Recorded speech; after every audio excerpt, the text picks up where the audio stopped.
All right, good afternoon. I'd like to call to order the special committee of the whole meeting for Tuesday, September 17th. It is 3 p.m. We have, I think, two more counselors coming.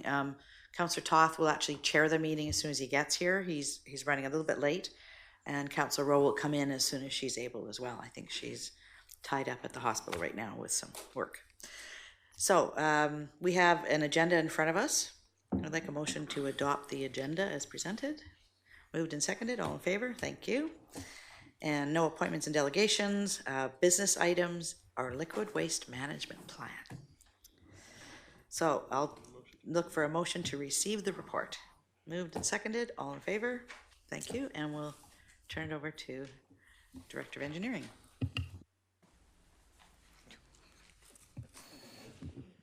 Either one, whoever. Thank you, Madam Chair. The purpose of this meeting is to provide an update of the progress for the liquid waste management plan stage 2 update. So we'll discuss the work we completed to date, as well as the future work plan needed to complete the liquid waste management plan as per the Ministry of Environment guidelines. The district retained KWL Engineering to complete the study, and we have two representatives here from KWL to provide the presentation. Working under lead Don Nash, Pinch, he was one of the team member for the design build team for the Water Resource Center. So we have here Sunny Mangat is a Pinch. His role is wastewater and water treatment specialist. He has over 20 years of engineering experience in design and management of wastewater.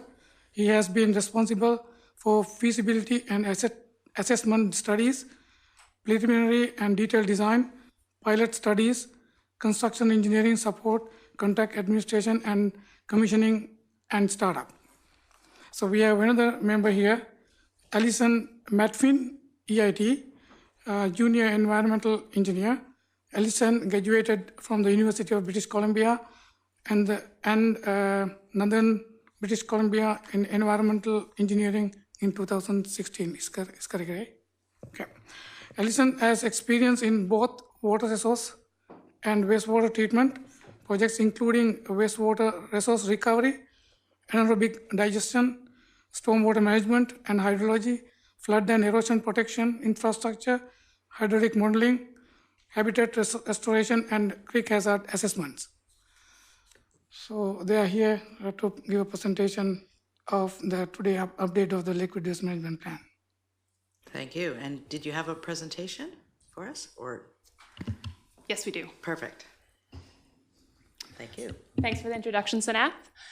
So as Sanath mentioned, I'm Allison. So I'll be going over the first part of the presentation, and then I'll pass it over to my colleague Sunny here. So the intent for this presentation is to provide an overview of the liquid waste management plan process in BC in general, looking at the guidelines, provide some history and the current status of the update to the Seashell liquid waste management plan, discuss next steps, and as well as to discuss makeup of potential committees to guide the liquid waste management plan moving forwards. So the outline of the presentation, we're first going to talk about the regulatory framework for liquid waste management plans. I'll then talk about background and comparison of the previous work that's been done in the last 20 years on liquid waste management plans.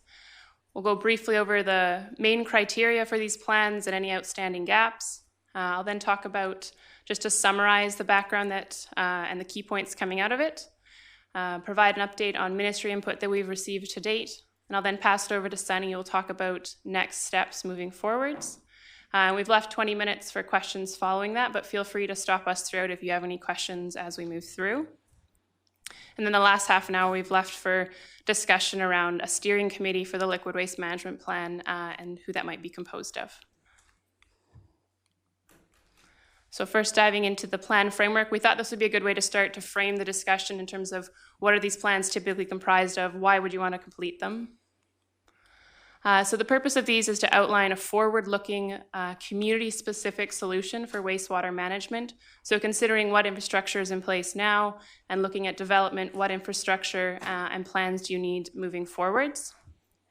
It should outline how regulations will be met, and it's intended to meet two key objectives. The first being to properly consult the public, the second being to protect the health and the environment.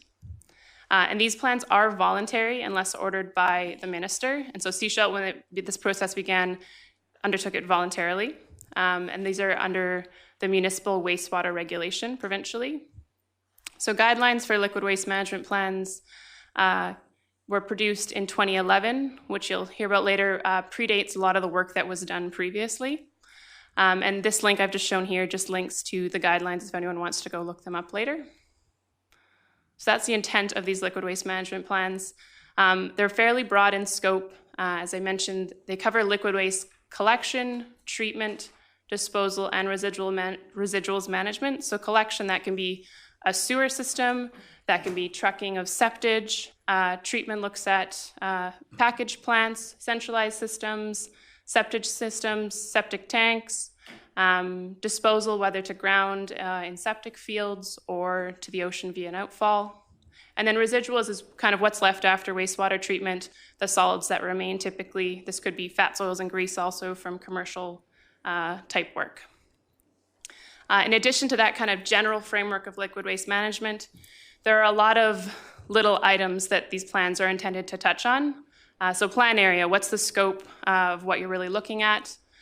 Understanding of current land use, projected future land use and development, the environmental resources and impacts that the plan proposes, existing infrastructure, source control, so that being how do you limit the amount of wastewater that you're being produced as much as possible so your infrastructure doesn't need to be oversized, reducing volume as much as possible again so you're not building really big plants necessarily. Inflow and infiltration, so that's looking at a sewer system, inflow from stormwater events that might seep into the pipes, or infiltration from groundwater. Combined sewer and sanitary sewer overflows. That's not as relevant in this context. I understand that all the sewer systems are separated, but that's more relevant for combined systems. Treatment infrastructure itself, non-point source pollution, so that could be things like oil from vehicles, things like that. Stormwater management. This isn't necessarily need to be completed in the liquid waste management plan. Those can be done separately, but some communities choose to do them together. Looking at septage and biosolids, integrated resource recovery options, so that could be water reuse, heat recovery, nutrient recovery from your wastewater treatment process. And then looking at cost estimates, including capital costs for proposed upgrades, operating costs, and looking at the whole life cycle. So what's the point of getting these done? So after an approved liquid waste management plan, it's approved by the ministry and it authorizes local government to proceed with the measures that are outlined in the plan to accommodate existing growth without having to do further public consultation. It allows you better access to government grants as you don't need to go to consultation each time that you want to implement one of these measures, provided that it is outlined in your liquid waste management plan. Once accepted, the plan is intended to be monitored by a committee to see that it's enacted the way it was intended, and it's intended to be updated as and when needed when population and projections change. So this graphic here just gives an idea of the process. It's intended to be completed in quite a few stages. So it starts out with the local government initiating the process or a ministry ordering it. Following that, committees are established to guide and steer the process, and the ministry is informed that it's going on. Public consultation also usually starts at this stage, letting the public know that this work is underway. Following that, the steering committee determines the scope of the liquid waste management plan, and then it's completed in 3 stages, each with its own report. So stage 1 outlines existing conditions, projections, and options. Stage 2 looks at that list of options and selects a preferred one and does any additional studies needed to support that. And then stage 3 looks at it in even more detail, summarizes the previous stages, and outlines financing and implementation plans. Following this, this would be accepted by council and then submitted to the ministry for approval. So the committees I mentioned, and we're going to talk about more towards the end of the presentation, but these are intended to provide input on guiding principles, the scope of the study itself, how the public review and consultation process should be formed, as well as review of the reports as they move through the 3 stages. So just to touch on the 3 stages again, stage 1, existing conditions. So this is really intended to get a good picture of your existing wastewater treatment infrastructure, what kind of loads it's dealing with, flows, and then looking at development projections and how that is going to impact it in the future, and to come up with a long list of potential options for upgrades or expansions moving forwards. The second stage is evaluating those options in better detail to pick a preferred option. And then stage 3 is really about operation costs, implementation plan, and coming up with a specific strategy to move forwards with. These stages don't need to be completed 1, 2, 3 necessarily. The ministry is open to some of these being combined potentially. And I'll just mention that consultation is one of the key drivers of these liquid waste management plans. And so there isn't a specific number or set number of meetings that is required throughout the process, but the intent is to adequately consult the public and to initiate this early on. And typically for each stage of the liquid waste management plan, it includes public review of the options before any reports are produced, public consultation at the draft report stage, and allow for feedback incorporating that into the plan, and then any additional consultation that may be required depending on the content and the impacts to the social or community otherwise. And one of the reasons that consultation is really key for this is that, oops, sorry, I gotta stay close to this mic, is that once the plan is accepted, there isn't a mechanism necessarily to appeal that plan. It's then an official document that's intended to be implemented, and there isn't a need to go and do more consultation. And so that's why the adequate consultation during it is really key. So that's the overview of provincially how the framework works. Does anyone have any questions at this point before I talk about background? Yes? Mayor Seegers. Thank you. On page 55 in our package, there's a letter to Ken Tang, our former engineer, Director of Engineering Public Works. And this was when, we received this when the Stage 2 Liquid Management Plan was submitted to the BC government. In the first paragraph, it says, during the meeting, we discussed the new option available for managing liquid wastes since the Municipal Sewage Regulation, MSR, became effective. It was indicated that further direction would be needed from Council and that the Ministry would be advised whether the district wished to continue with the liquid waste management plan or to manage wastes under the newly adopted regulation. So first, I'd like to know what the difference is between the Municipal Sewage Regulation and the liquid waste management plan. And then I don't believe as council, we've actually had a conversation about the implications of one or the other. So the municipal sewage regulations, which I think are referenced in that plan, were the regulations at the time that governed wastewater treatment in general. And so liquid waste management plans are an optional item that falls under those. So it's still intended that systems meet the municipal regulations. And they've now been updated. They're now called the municipal wastewater regulations as of about 5 years ago. So the liquid waste management plan is like an added extra, if you choose, to how you meet these regulations. So meeting the regulations is an optional that's required. And then the liquid waste management plan is a tool that you can use as to how you meet those regulations. Does that answer your question? Sort of. It still doesn't indicate that it's a conversation that we have had or we've had with the community. We don't have to do a liquid waste management plan. I mean, I've read all of this stuff in a lot of detail. One of the advantages of having a liquid waste management plan, an advantage and a disadvantage, is it is an implementation plan. Because of the public consultation, we don't need to go out to the public to borrow money, because it's assumed that if we've done the public consultation, the public has given us the permission. They've been informed all along, and we can actually go do that. But that also means that we need to do a lot of work behind the scenes to ensure that everything's considered and everything's incorporated. So question I'd have, and I'll have as we go through this, you had that list of scope on there, the slides, the slide with all the scope on there. I don't know how much, personally, I don't know how much of that work has actually been done behind the scenes around, infiltration, I mean, all of the whole, like all of it, stormwater management. Do we have a stormwater management plan? All of those pieces which actually inform that stage 3 plan. We need to have most of that work done, or at least have plans as to how to get that done, which has financial implications. I don't think we've looked at the whole picture. So I'm interested in what you have to say today, but I think there's still further conversation that we need to have as council with staff as well around how we proceed further. So, thanks. Thanks, that's a great question. I think this next section as well will touch on what has been done and what's outstanding to maybe get that a little more clear, hopefully. So this section, it'll be probably the longest one, but there's a fair amount of history that we want to cover off. So feel free to jump in with questions if you have them. So this is an overall history of the main liquid waste management plan work that has been done in the past. So a stage 1 plan was done for the Sunshine Coast Regional District, so not specific to Sechelt, in 1991. In 2000, a stage 2 was completed that was specific to the district of Sechelt.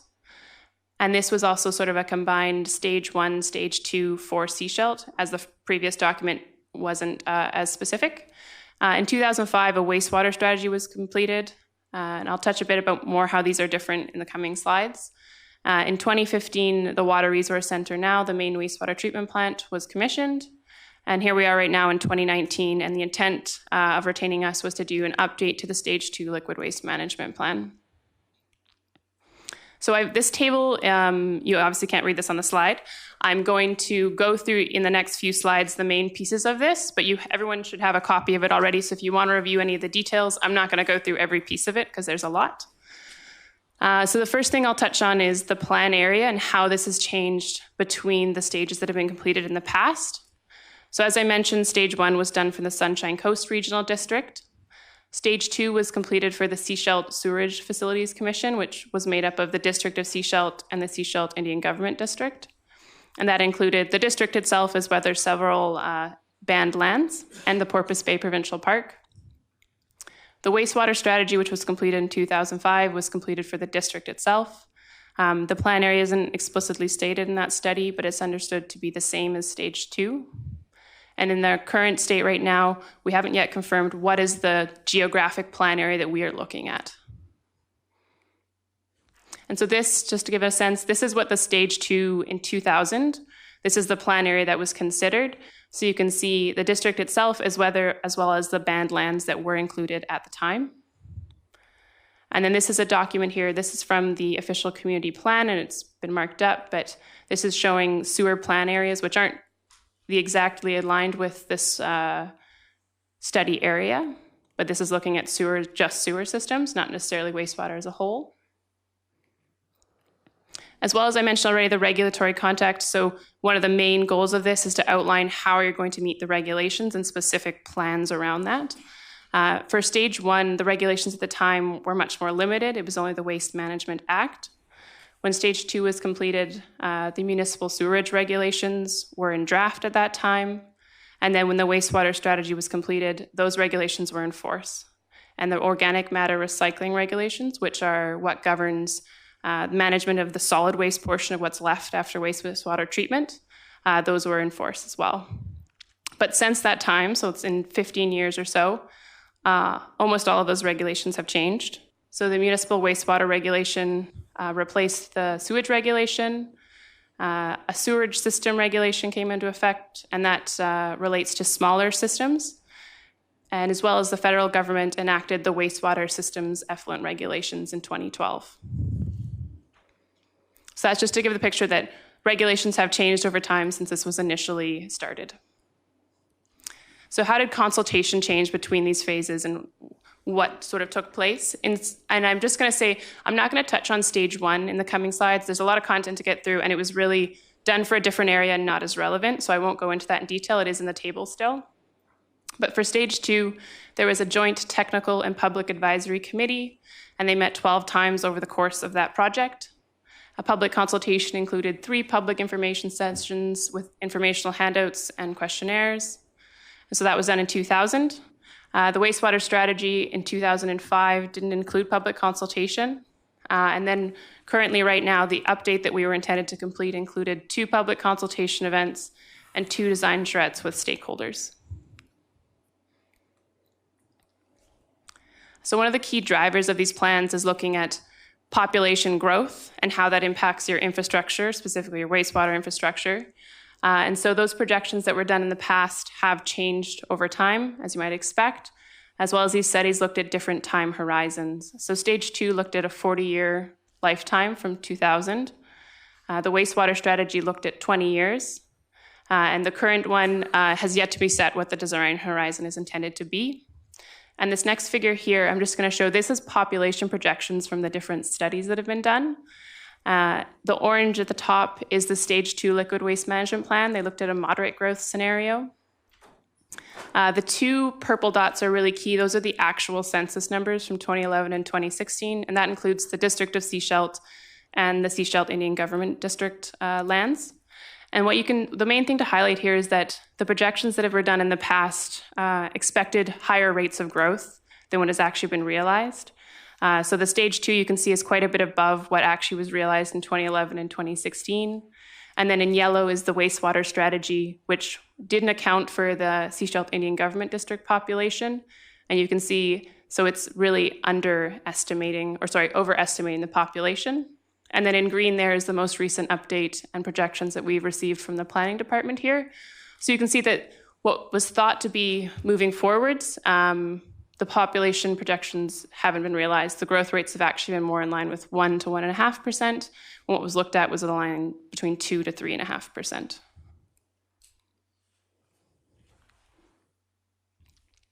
So the next key item, wastewater treatment and disposal. This has changed over the years since these initial reports were completed. At the time of the stage 2, there was 2 treatment plants in Sechelt, the Ebtide plant and the Dusty Road plant. And they both discharged through the Trail Bay outfall. During the wastewater strategy, the same 2 plants were in place, and the Trail Bay outfall was still in use, so not much had changed in terms of treatment since that time. But currently, the Ebtide plant has been decommissioned. The Dusty Road plant has been largely decommissioned with the exception of septage receiving, so it receives trucked septage waste. And the septage is then treated there and the water pumped to the Water Resource Center to be treated.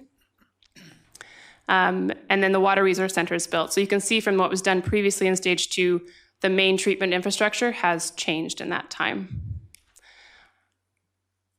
And this graph here looks at design flow projections for the wastewater treatment plant.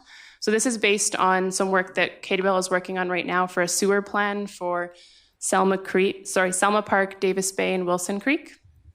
And so this is looking at towards the left-hand side, this is the flow rate expected to be at the plant, the average flow, and then years along the bottom of this graph. The green dashed line that's going straight across is the membrane capacity at the plant.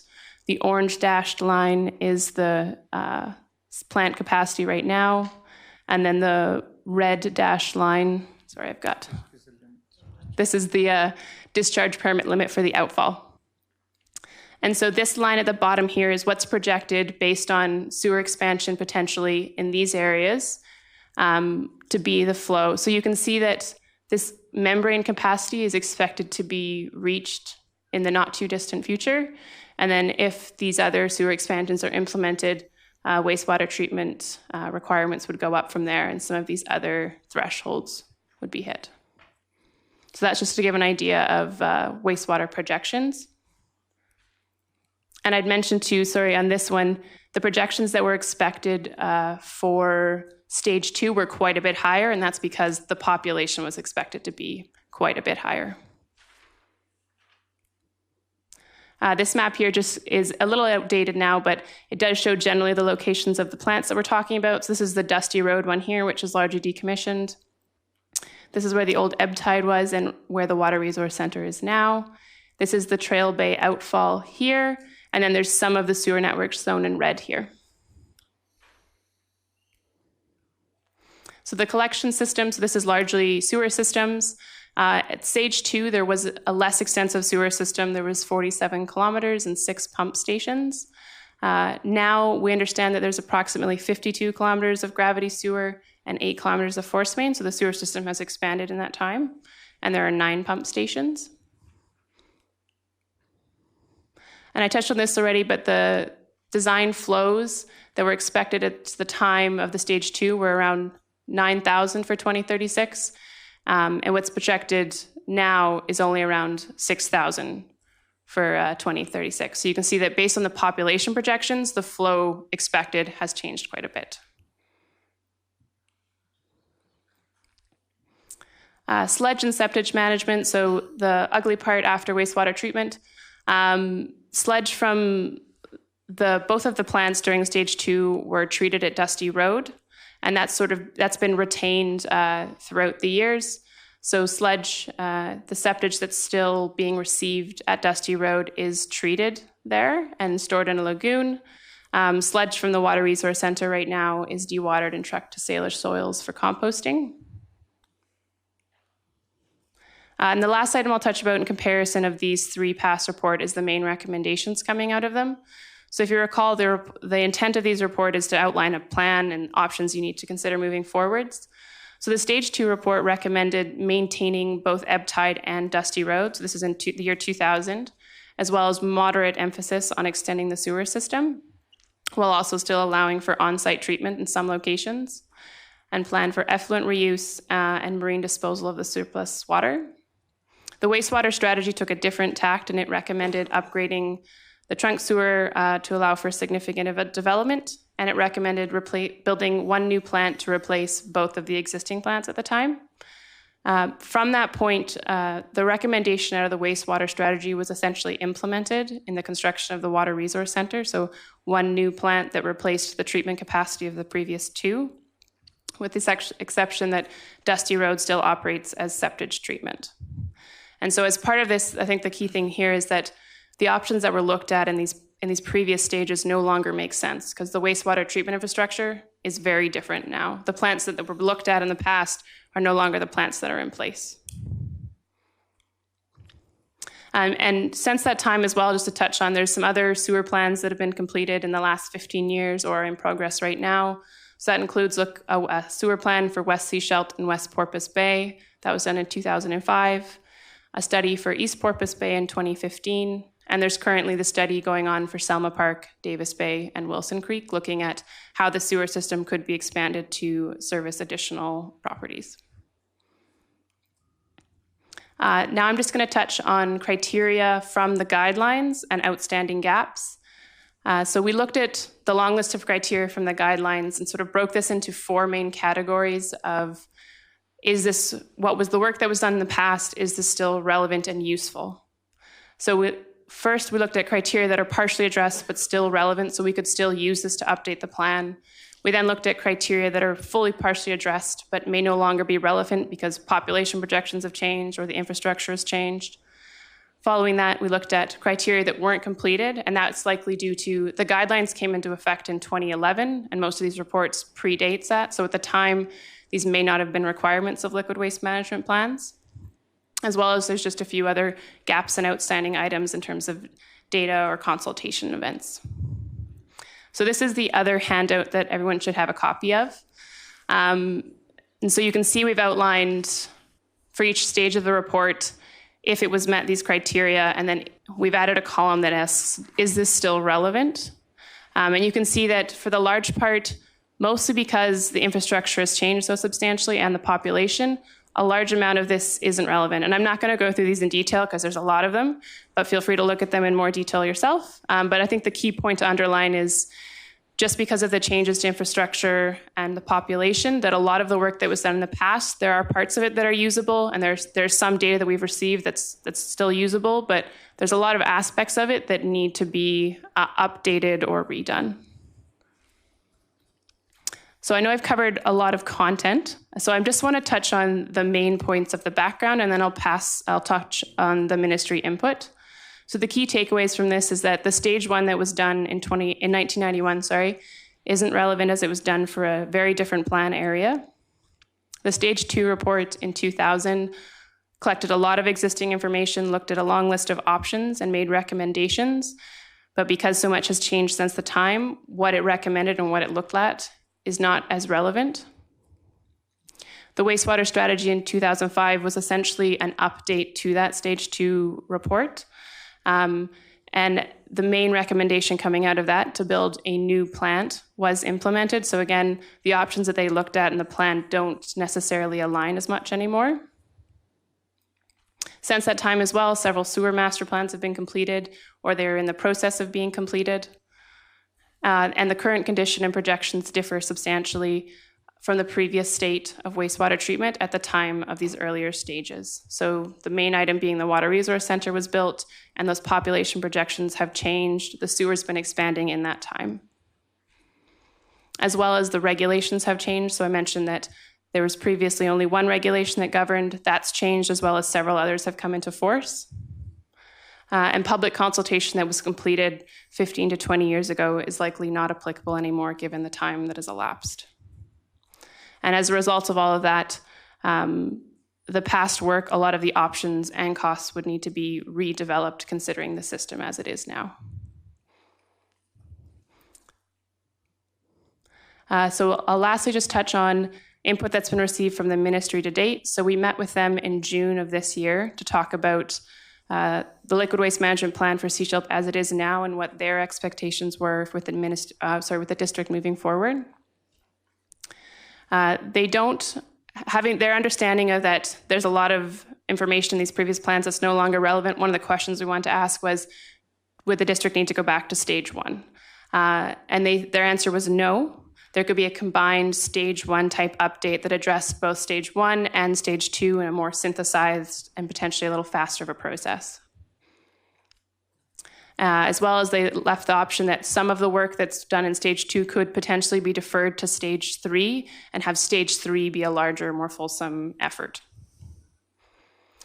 They recommended the steer committee would be required to set the direction as to where these liquid waste management plans are going, what's the plan area, the scope, what are the key requirements. Public input would be required for any type of update, and the amount of input is discretionary. They recommended at a minimum one open house, but that was sort of up to the scope of the study and what it felt was appropriate. A technical advisory committee is recommended to guide the technical aspects of the project, and a public advisory committee may or may not be required, or it could be combined with the technical committee, depending on the feelings of the steering committee at that time, and provided that public input is at least sought elsewhere. And so moving forwards, the ministry was looking for the district to provide a plan as to what's the intent and what is the process for updating these plans, and to provide that to the ministry so they have an understanding and a comfort level with where this is headed, essentially. And then they would look at this hybrid stage 1-2 report if that was the avenue that the district went down, and they would approve that prior to it moving to a stage 3. So that's all the background. I'll leave it there and I'll pass it to Sunny. We can have any questions on the background for now. If there's questions about how we're going to move forward, I'd suggest we talk about the next steps and then we can have more questions after that. But if there's any questions on background, fire away. Nobody? All right, take it away. Good afternoon. Thank you, Council, and thank you, Senate, for giving us an opportunity to present the liquid waste management plan and the next stage of it as it pertains to the district. So just to go over what Alison so far has presented, the liquid waste management plan is initiated at the local government level. There are committees established which set the steering committee. Out of those committees set the guidelines and lead the process and determine the scope for the liquid waste management plan. And following that, stage 1 of the study is completed, where the existing conditions are determined, existing infrastructure is reviewed, and projections for wastewater loadings are done. Following that, the options are determined for various upgrade as required. Stage 2 is more dwell down version of the report where more detailed evaluations are completed and if specific options are selected. Followed by that, stage 3 is where the implementation planning and the financial aspects of the selected option is figured out. And then after the stage 3, the resolution is passed and the finalized plan is submitted to the ministry for approval. Now, just to summarize, the major factors that are dictating us to have a relook at it is the change in regulation, municipal wastewater regulation, small system regulation, wastewater system effluent regulation enacted in 2012, organic matter recycling regulation, which is also a new introduction since the plans were last time opened up and discussed, source control bylaws, plan area, which is still under consideration, and the changes in population, therefore the flows, and the new infrastructure development, particularly the wastewater plant introduction after the previous plans were done. So these are some of the major changes overall that are dictating the relook at the liquid waste management plan. Now, in order to complete a comprehensive review, there's a need to collect all available data on the existing infrastructure and flow projections, and review of that data is required. And at this stage, there are a few gaps that we are still trying to fill, so we could have a complete handle on where the existing infrastructure is, what are the new problems or issues that has been recognized since the last plan was done. Then at that, with that in mind, with some missing pieces, so far what we have reviewed, we know there's a list of things to do. One of the very first thing is to update the stage 2 and stage 3 liquid waste management plan and submit a proposal for that to the ministry. This will be triggered by a steering committee's initiation meeting where the scope of the work would be defined. Following that, we also need to confirm the plan area and any OCP changes, which would be resulting in change in population, therefore flow projections. Identify any watersheds in the revised plan area and document those. Update existing infrastructure information. Like I mentioned, the pump stations were missing in the last stages. Those need to be included. Some of the conveyance system components, if there are additional piping networks, they need to be included, and addition of any existing infrastructure components that were not addressed or introduced following the last work that was done on the plan. Confirm the wastewater quality and quantities with the new plant in place that also changed.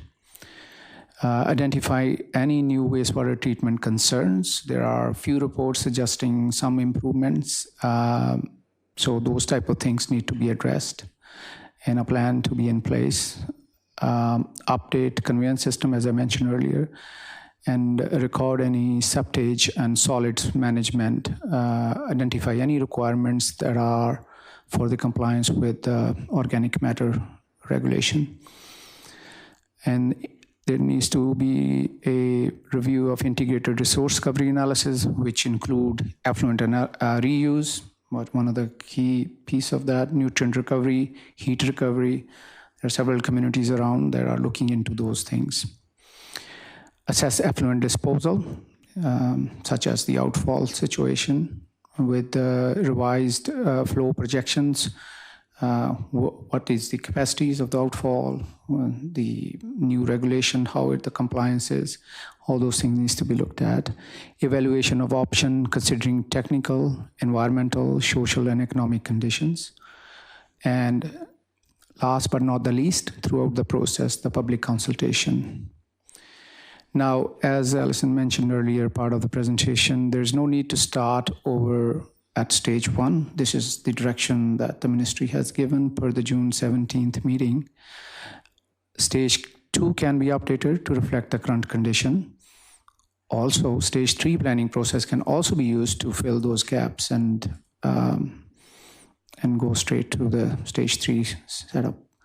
So it's the key message here is that either we go stage 2 or stage 3 directly, some gaps need to be filled. So, as I mentioned earlier, the proposal to the ministry is the key step to start this process.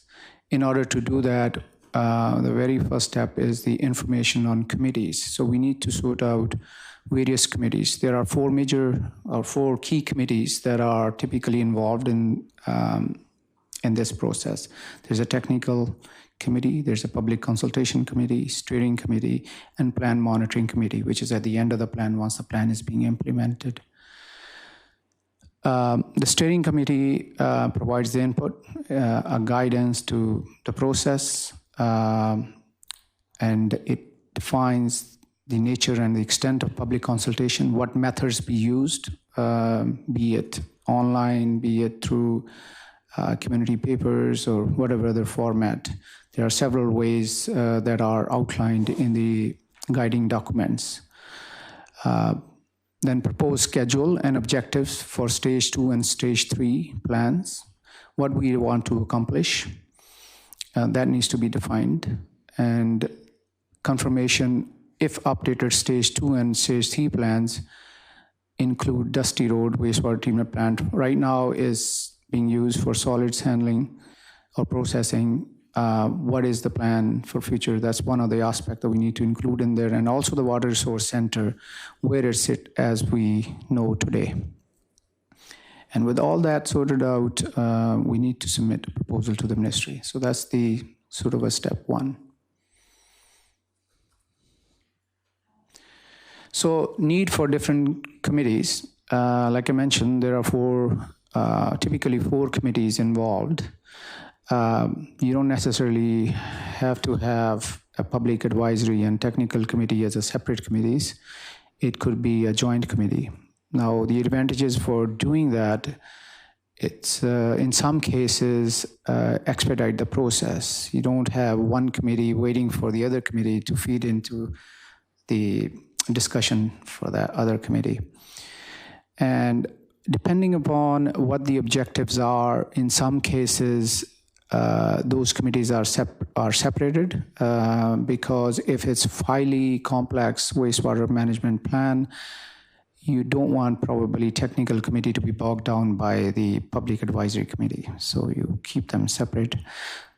It all depends on what the objectives are.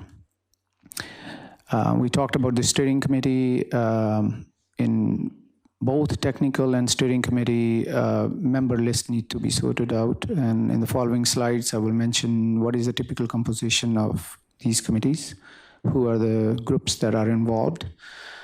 And for steering committee, like I said, is the step 1 is a guiding committee. That committee sets the scope for the work and define the objectives and the schedule. Now, once the plan is completed and is ready for implementation, at that point, the plan monitoring committee is required to see if the plan's objectives are being met and the plan is working as per as it was thought. Going back to the proposal to the ministry, like I said earlier, steering committee should be established as a step 1, which guide the advisory committees and make recommendation to the local government. So it's kind of a committee that is direct linked to yourself, basically providing you input on the development of the plan, and any board of directors in other cases as well. The steering committee will normally include senior political and technical representative of the local government, and ministry and the consulting team may also be represented on the steering committee. So it's one of the decisions we need to make as to who needs to be in these committees. The Public Advisory Committee is established if decision is made that needs to be established separate committee. It is typically include one elected representative from the government, one if there's a First Nation involved, being in the neighborhood, would be one representative from there. Any local environmental groups could be a representation from that. Resident of the area, local business groups, operators or owners of private liquid waste facilities, which may or may not be applicable here, and any generator of large liquid waste in the area, local school districts, technical advisory committee, the consulting team, or the Ministry of Environment. So any one of multiple of these individuals could be part of their committee. For the technical committee, from my past experience in the other areas, typically First Nation, Vancouver Island Health Authority representatives, in this case, the engineering staff or operations staff member, council member, and consultants, Ministry of Environment, and Department of Fisheries. So this is typically the formation of technical committees. So like we discussed earlier, the critical steps before proposal to the ministry is we need to have some sort of a workshop or a charrette to define the scope for this work and schedule what our objectives are. And then at that point, the key planning criteria will be presented and agreed upon. Obviously, we can provide input into that. Public consultation process will be agreed upon, what format we wanted to have a public consultation. Number of steering committee meetings will be agreed upon. The number of technical meetings, committee meetings will be agreed upon. Timeline will also be set. What is the schedule to accomplish this? And the scope, what areas are needed to be covered.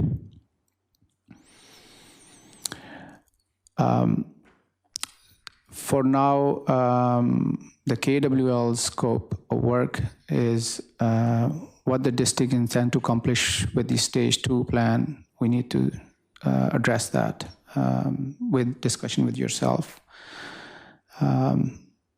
Specifically covering the water source center and the Dusty Road treatment plant. We need to determine the plan area, what plan area we want to cover. We need to have a key criteria agreed upon. What is the schedule? We need to sort out together as to what the schedule should be. List of agreed upon committees. Either it is 3, 2. What is the format of those committees? We need to determine that, and that's where in a joint workshop format can be accomplished. And description of what is planned for the public consultation. Any other key objectives or outcomes from the steering committee's meeting, we would address or add those. Copy of the steering committee meeting notes, we will take those. Based on the discussion with the ministry, they would need approximately 2 weeks to review and provide comments on the proposed plan, once we have done those steps and submitted the proposal. So at this point, I kind of leave for any questions.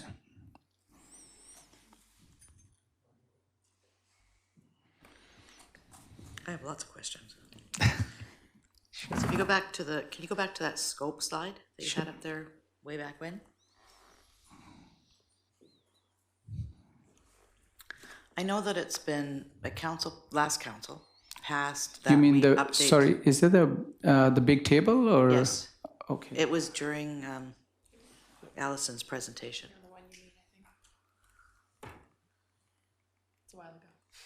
Yeah, way back. So previous council actually passed a motion to update the liquid waste management plan, stage 2. I don't know if at that point there was a real understanding of what they were asking for, or what it entailed, or what it would get us. So if we look at this whole area, I mean, we're looking at doing a regional growth strategy. Do we have information on inflow and infiltration? Do we have information on stormwater management? Right? There are septage and biosolids. We need to determine what's going to happen with our biosolids.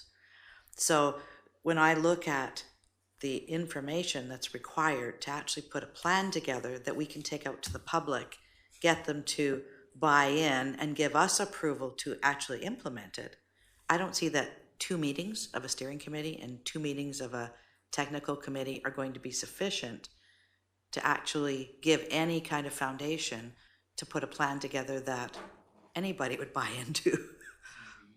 Right? So I honestly don't know how to proceed from this point.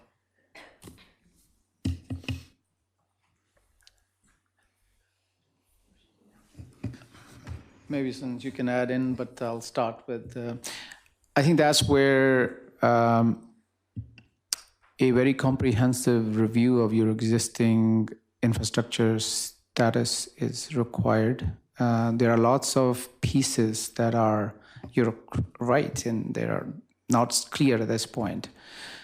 But that doesn't mean those pieces are not in existence. For example, biosolids, since the last plan, there is a dewatering facility at the Dusty Road. And there is some information related to that exists in the system already. We do have something going on at this point. Septage, there is a process in place. Septage is being, I think, is it lagooned right now? Is it? Yeah. So it's being stored. It's a matter of, I think first step is to understand where everything is sitting at this point. Yes, it's a long list, but there may be work going on under other projects that we necessarily may not know at this point. Perhaps with the combination of the staff and ourselves, we could come up with a list of where things are. And in the first look, yes, it looks a big list, but then maybe we can check off some items. Do you have a follow-up? No. Councillor McLean? Yeah, just to respond to Mayor Seeger's comment. Yeah, we have a lot to do. There's no doubt about it. The 2 paths forward I see are do stuff haphazard or try and develop a plan so we're working together to move forward. And that's what I see this liquid waste management plan is. We have a lot of important things to figure out over the next 10, 20 years. But the advantage now is that we don't have a lot to figure out in the next 2 years. We have time. We're in a good place right now in terms of our liquid waste. But we know we have work to do. So I want to be developing the plan when we know we have time to get it right, rather than, oh no, this plant is at capacity, this outflow is at capacity, Dusty Road needs to be closed, we're building this new system. We need a plan. And to develop it, we're going to have to put the work in and put all those little pieces together. And the only way we're going to do it is if we start. Sounds like we have a chair for our steering committee. Mayor Seegers? I understand that we need a plan. I just don't know if we have the resources and the capacity and the financial wherewithal to go through a stage 3. I mean, I don't know, is it budgeted? Do we have anything in a budget to do any of this? We initially put $50,000 in to update stage 2. I think we updated it to, or upgraded it to what, 100,000 or something, or, right? 150? 130. Okay, so is that even sufficient? And then what about stage 3? what's going to be required for stage 3. We haven't, I don't think we've actually looked at the whole scope. Do we need a plan? Yes. Do we need this plan? I don't know. I mean, the benefit to having this plan, if we did a stage 3, is that the community knows what the plan is, right? We all know what the plan is. The community knows what the plan is. And they've given us the approval to borrow to implement it, right? We don't have to go to AAP. We don't have to go to a referendum. Because of the public consultation, we have approval to borrow whatever money is needed to implement it. The downside of it is we have to implement it. So no matter what our financial situation is at any particular time, if we've said we are going to do this, then the ministry could actually come and say, you do it. I mean, they just did it to Victoria, right? Capital Region. They said, get it done. Like, make it happen. We don't care what it's going to cost. Make it happen. So they have to do that because that's what their plan was. So there's an upside and a downside. And I think we need to look at both sides of that and make sure that we actually have the information that we need so that the plan that comes out the other end incorporates everything that we need it to incorporate. I mean, capital operating life cycle costs. We don't have a plan for biosolids currently. We're stockpiling them. So what's our plan for that? The plan would need to look at those kinds of things. And that would, do we do that at stage 3 or stage 2, sorry, or do we wait till stage 3? How much of that are we going to leave to that?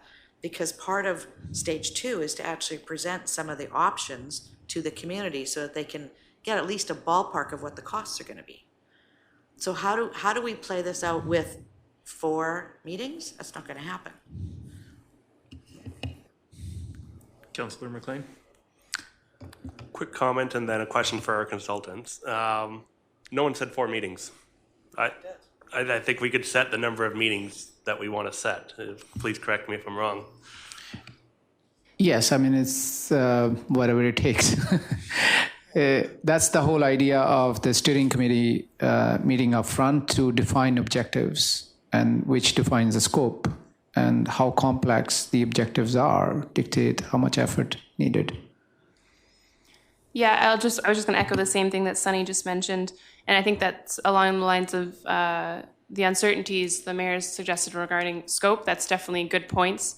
And the current budget that's done to do the update, is that adequate? I think that's partially why the steering committee and what is this intended to cover, what is the objective of this plan is good, because without knowing right now what are the goals coming out of it, it's hard to say exactly what is needed. And I think the steering committee is the first step in understanding if it's going down this liquid waste management plan route, where do we want to go from there? And then from that, understanding, okay, if these are the items we want to look at, do we have adequate capacity to do so? You had a question, Matt? New topic if anyone wants to follow up there. Okay, question. When would the provincial government likely step in and ask a municipality to create a liquid waste management plan? What are the conditions that may happen? I think compliance will be one of the key issue. I mean, I understand looking at the new wastewater plant, the capacity of the plant, you're about 53% for the hydraulic capacity at this point. As far as filtration is concerned, you're fast approaching that. The back end of the plant has a filtration process. So things like that, like we discussed earlier, you don't want to be at the 11th hour in terms of, okay, we got this situation, even though it looks like 2 years away, but still it's a situation that needs to be planned and addressed. I would be proactive. This is a tool that gives you a proactive approach to manage issues that are forthcoming. This is the whole planning exercise. So I think compliance, back to your question, compliance will be probably one of the criteria. There may be other factors that I'm not aware of. I was just going to echo the same thing around compliance. I think the ministry is focused on, are people currently meeting the regulations? The wastewater treatment plant as it is now, as I understand, is producing quite high quality effluent in regards to other plants around the province. That isn't to say that they might not follow up, given that the process has been started in the past and kind of wanted to know where it's going. But I think they might have higher priority plants, given that there are those that aren't treating any wastewater at all. I don't want to speak for what they might say, but that would be my feeling. Thank you. I have one question. Given the list of things we have here where we've got gaps in the data, things that need to be updated, do we have data in our stage 1 and 2 plans that is even relevant going forward? We are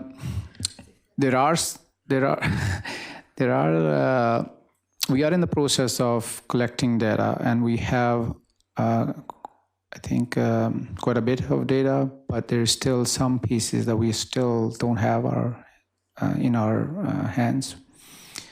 I guess working through for the next whatever time frame it takes to collect that data. Until we have all the data, it's hard to comment whether we have something that we need to collect more. But at this point, I can tell you we don't have all of the data at this point. And to comment on whether specifically the past plans have data that can be used, most of it is no longer relevant. There are some items, there was an environmental impact study that was done in 2012 or 2015, it was updated, that would still largely be relevant until a threshold of discharge is reached, in which case that would need to be updated too. So there are a few items, but by and large the data, and we, as Sunny's mentioned, we've received a lot already from Sanath, and there are still some gaps. So there's obviously a lot to go through in terms of the scope of the study. But Mayor Seegers? Not having all the data, is it that we don't have the data either? I mean, I know that there's some information we probably don't have. that might be the case. And I won't speak for Sanath, as I don't know everything that the district has, but we've received quite a bit right now and gone through it, and there's some gaps, and I think there's a lot of it that the district does probably have already, or other projects have already.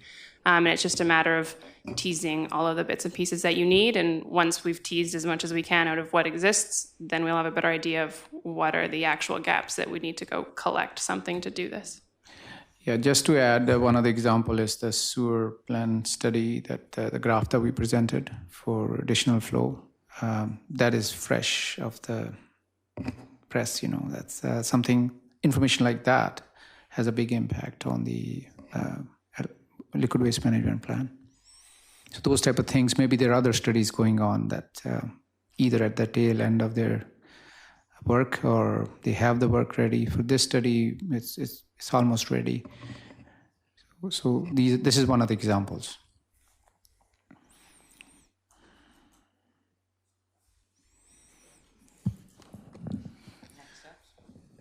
So what's next? I think the steering committee formation and setting up the objectives and the scope and the schedules for the ministry's proposal is the next step. Did you have anything you wanted to add?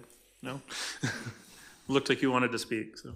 I guess I could say a couple of words just to maybe help round things up a little bit for everybody. The way I think some of the staff is looking at it, and we haven't been talking a lot. So I think the fortunate spot that we're in as a district is having a state-of-the-art wastewater treatment plant. So that's the big issue out of your way. And now this next part of the plan allows you to start looking at a number of these other factors and determining which factors need to be explored with the most depth or the most urgency. And I think this is what this $130,000 is going to do for you. It's not necessarily going to have a complete plan, although you might if things go quickly.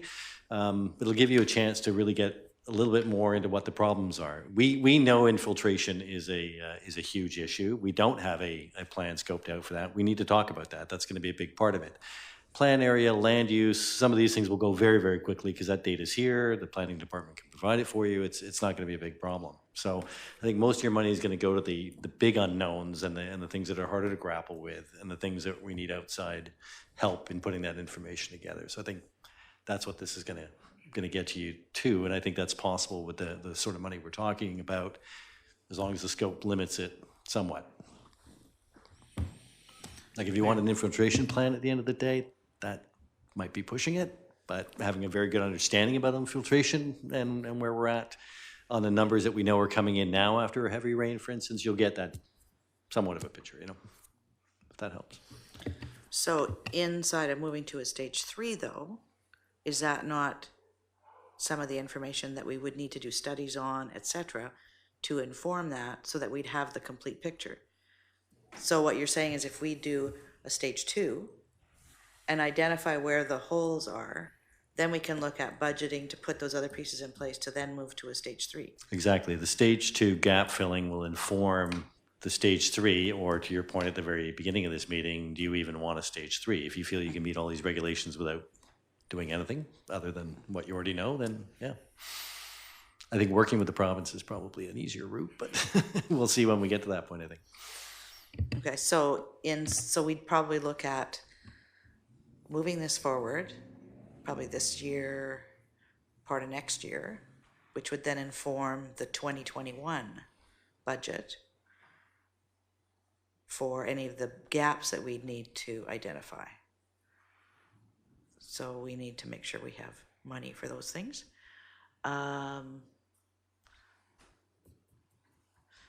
Okay. Just before you go, Councillor McLean, you mentioned that you were still gathering data together, so it wouldn't make a lot of sense to form a steering committee before you have all of that data necessary to feed into that steering committee. Do you figure it would be sort of end of the year to have the remaining information to feed to the steering committee or to a steering committee? I think the list has been gathered as to the type of data that we're looking for. This is more of a effort on the district's end as to how soon that data can be available. So I can't comment on the time required to assemble that data. It's more of an effort on the district side. And I think with regards to your comment on timing of steering committee versus data, part of the intent of the steering committee is to set the scope, which obviously might inform the data that you need. So I don't think you don't necessarily need to check all your data before you set the committee and determine what you want to look at, because setting that scope might dictate as well, okay, we decided we're not going to look at integrated resource recovery. We don't want to hear about, we don't need to collect data on that sort of thing. So I don't think you could do the steering committee in advance of that and then continue on with the data gaps while that's proceeding, and then following the steering committee, address any other remaining items. Okay, thank you. Councillor McLean. Okay, I just want to make sure we're all 100% on the same page. What we're looking at here is a stage 2 study. Stage 3 could come, but right now we're just looking at stage 2 with this $130,000. Is that my understanding? Or I have nods around the room. I like this. Okay, so we're looking at stage 2 right now, and anything else can come as it comes. Mayor Seegers. But what I also read in here is that the money that's set aside may not be sufficient to complete stage 2. Depending on the scope. Depends on the scope. Depends on how much we task them with bringing forward for us, I suppose. Councillor Lamb, any questions? No? Councillor Kuster? No? Sanat? Just some clarification. We talk about now infiltration, INI. So we are going to have a study to determine the INI, quantify, and the areas, which tributary areas contribute more INI. So that's a part of our SO modeling. And in addition, we are doing another study, Wilson Creek and Selma Park area. So these are the additional information part of this study. It'll coming in the future. As mentioned in that my report, the financial implication, the balance is, I think, we have 105,000 the balance over here. So depend on the steering committee requirement, that maybe we need additional money, funding to complete stage 2. My understanding is stage 3 is implementation. That in the stage 2 report, we mentioned how to implement and the costing and all stuff. But now the capacity is 53%. We don't want to implement the stage 3 right away. But as it's not 11th hour, we know that our plan is this the old catchment areas connected to the sewer. How I think they are doing a growth projection different scenarios. It's a very conservative, the very rapid growth kind of things. So we have to choose which one is more conservative. So then we figure out the capacity, how far we can go this capacity, and find out the financial to expand and what level we need, the 2,000 additional or 4,000 cubic meter per day additional, that kind of thing. So the best thing to complete this stage 2 is very important now. Great. Sort of need to clear the brush before we can carry on down the trail. Well, last chance for questions. Anybody? Councillor Lamb? No? You look contemplative. All right. No. Mayor Seegers, anything else? All right. Thank you very much. That's certainly a lot to digest. Yeah, and we had left as well at the end of the presentation space to just discuss if we'd like to, the steering committee content and the structure of the committees, if that's of interest, to talk about the parties that are typically involved, if anyone wants to have that discussion, or you can take away what we've given you and feel free to have that discussion at a later date or down the road. Councillor McLean. Personally, I'm just happy referring the steering committee decision to staff. I think Andrew can handle it. Great. We also don't have a full complement today, so I'd hate to make too many decisions without the others here. Thank you. Motion to adjourn. Moved. Seconded. All those in favor? Great. Meeting adjourned. Thank you very much.